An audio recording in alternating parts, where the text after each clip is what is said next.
Series নির্ধারণী তৃতীয় ও শেষ টি-20 ম্যাচে আয়ারল্যান্ডের বিপক্ষে 8 উইকেটে জিতে বছর শেষ করল টাইগাররা। 2026 সালের ফেব্রুয়ারিতে হতে যাওয়া আইসিসি মেন্স টি-20 ওয়ার্ল্ড কাপের আগে এখন পর্যন্ত ঘোষিত সূচি অনুযায়ী এটি বিশ্বকাপের আগে টাইগারদের শেষ টি-20 সিরিজ। প্রথম টি-20তে আইরিশদের বিপক্ষে হেরে বেশ সমালোচনার শিকার হয় টাইগাররা।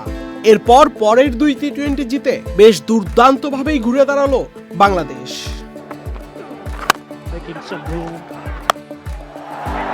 চট্টগ্রামের শেষ টি-20তে 19 ওভার 5 বলে 117 রানে অল আউট হয় আয়ারল্যান্ড।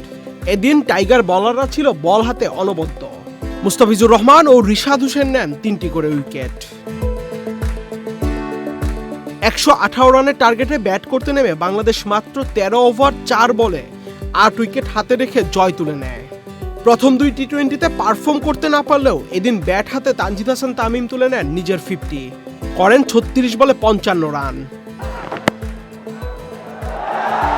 4-এ ব্যাট করতে নেমে পারভেজ হোসেন ইমনও খেলেন 33 রানের ইনিংস। আয়ারল্যান্ডের বিপক্ষে শেষ ম্যাচের এই জয় দিয়ে টাইগাররা 2-1 সিরিজ জয় নিশ্চিত করল। আহমেদ শাফি, চ্যানেল আই।